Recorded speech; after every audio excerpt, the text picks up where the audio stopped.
Many diabetics and people living with insulin resistance drink bitter leaf juice the wrong way. That is natural does not mean it cannot harm you.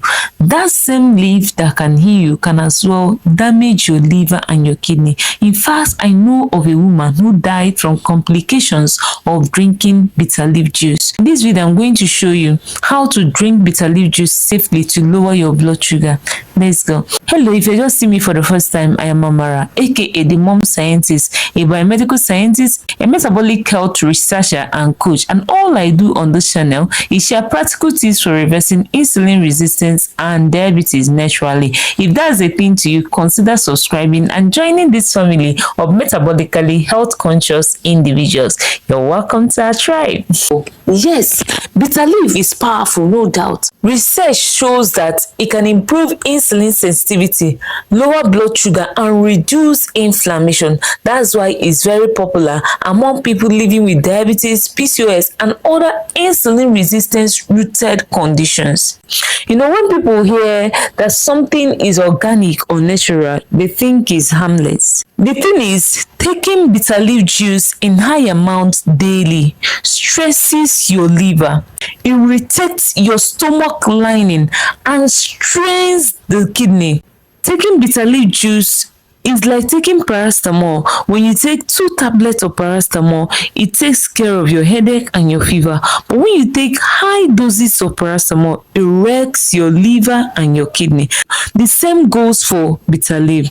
So here is the science behind the sugar lowering effects of bitter leaf. It contains 2 powerful compounds, alkaloids and flavonoids, which can reduce blood sugar, but they become toxic when you use them in excess. So balance is key. Now to the crux of the matter, how you can use bitter leaf safely. First, it begins with the washing process. You need to wash bitter leaf once or twice to reduce the bitterness. You don't have to wash out the bitterness completely. You just need to reduce it a bit so it won't be toxic to your liver and your stomach lining.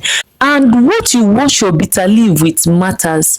Don't wash with potash, salt, or detergent. Wash with just water. So after washing your bitter leaf, here is how you can use it safely. After washing the bitter leaf, you juice it and take 1 water cup. That's about 60 ml of the juice.